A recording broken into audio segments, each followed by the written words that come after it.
Assalamualaikum warahmatullahi wabarakatuh. Qala al-musannif rahimahullahu ta'ala wa nafa'ana bihi wa bi'ulumihi wa amaddana bi asrarihi fid dini fid daraini amin. Bismillahirrahmanirrahim. Faslun wa syara'itu wujubis sholati thalathatu asya'a. Ahaduha al-islamu fala tajibu sholatu 'alal kafiril asli wala yajibu 'alaihi qada'uha idza aslama wa ammal murtaddu fatajibu 'alaihi sholatu wa qada'uha in 'ada ilal islam. Baik, di sini kami akan menjelaskan sebuah pasal yang menerangkan tentang syarat-syarat wajibnya sholat, di mana ketika seseorang telah memenuhi beberapa syarat ini, mereka telah diwajibkan untuk menunaikan ibadah sholat. Berikut ini ada tiga syarat wajibnya sholat. Yang pertama adalah Islam. Jadi karena sholat ini diwajibkan untuk orang Islam, sehingga orang yang semenjak lahirnya adalah orang non-muslim, mereka tidak diwajibkan untuk melaksanakan sholat. Nah, begitu pula ketika orang tersebut kemudian masuk Islam di kemudian hari, jadi mereka tidak diwajibkan untuk mengqadha seluruh sholat yang telah dia tinggalkan. Beda halnya dengan orang yang murtad. Di sini dijelaskan bahwa orang yang murtad dia tetap diwajibkan melaksanakan sholat, sehingga apabila suatu hari dia kemudian kembali ke agama Islam, mereka harus mengqadha seluruh sholat yang telah mereka tinggalkan itu. Wathani al-bulu fala tajibu ala swabiyyin wa swabiyatin lakin yu'marani biha ba'da sab'i sinina in hasalat tamyizu biha wa illa fa ba'da tamyizi wa yutrabani ala tarkiha ba'da kamali 10 sinin. Kemudian kita beralih pada syarat yang kedua, yakni balil.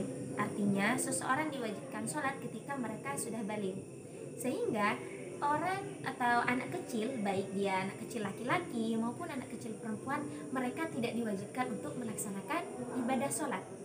Akan tetapi mereka sudah mulai diperintah untuk mengerjakan sholat ketika berusia 7 tahun, jika pada usia tersebut mereka sudah tamyiz, artinya bisa membedakan antara yang baik dan yang buruk bagi mereka. Kemudian apabila tidak tamyiz pada usia tersebut, maka ditunggu sampai mereka tamyiz. Dan kemudian setelah berusia 10 tahun dan mereka tetap meninggalkan sholat, maka mereka harus dipukul.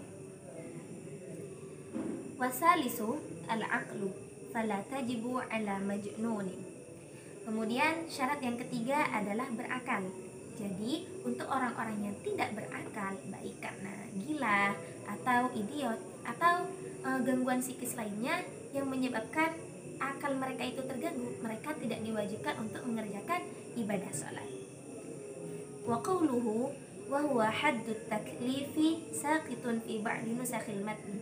Di sini dijelaskan bahwa 3 perkara di atas, yaitu Islam, bali, dan berakal, merupakan batas taklifnya seseorang.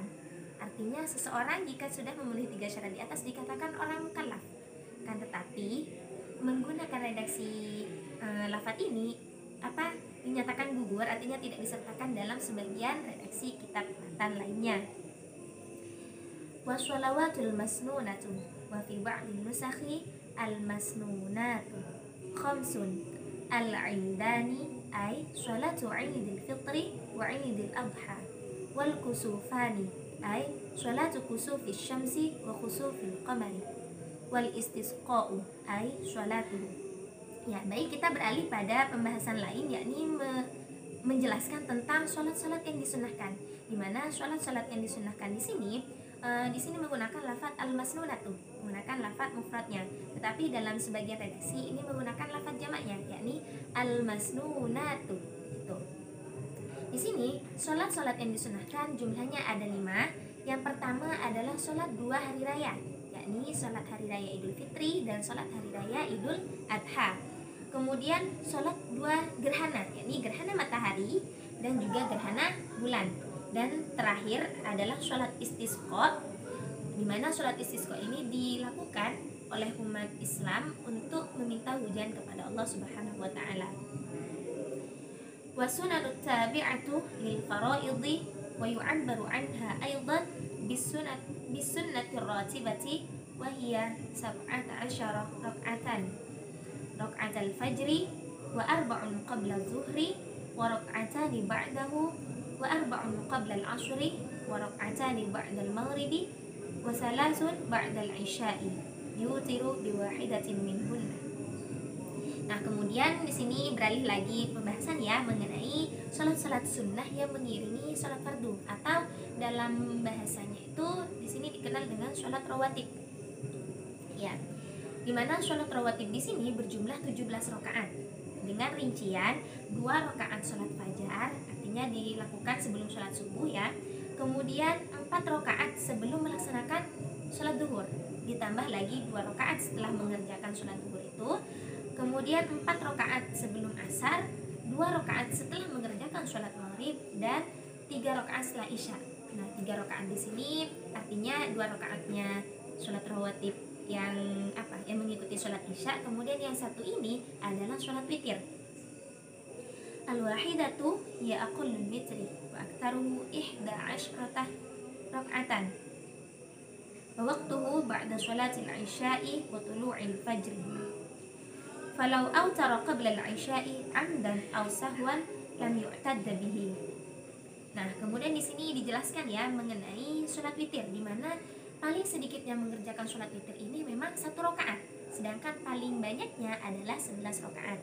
Nah, untuk waktu pelaksanaan salat witir di sini adalah dikerjakan setelah salat isya sampai terbitnya fajar.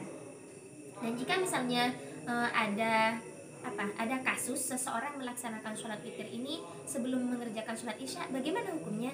Artinya di sini disebutkan sholat tersebut tidak dianggap sholat witir, begitu. Artinya tidak sah sholat witirnya itu. Kemudian di sini lanjut, waratibul muakkadu min dzalika kullihi 10 raka'atin, rak'atani qabla subhi wa rak'atani qabla zuhri wa rak'atani ba'daha wa rak'atani ba'dal maghribi wa rak'atani ba'dal isya'i. Nah, dari 17 salat rawatib, 17 rakaat salat rawatib itu di sini disaring lagi ada 10 rakaat salat rawatib yang dianggap sebagai salat rawatib yang muakkad. Nah, apa saja itu? Di sini yakni 2 rakaat sebelum mengerjakan salat subuh, kemudian 2 rakaat sebelum mengerjakan salat duhur, 2 rakaat lagi setelah mengerjakan sholat duhur itu, ditambah 2 rakaat setelah maghrib, dan 2 rakaat setelah mengerjakan sholat isya.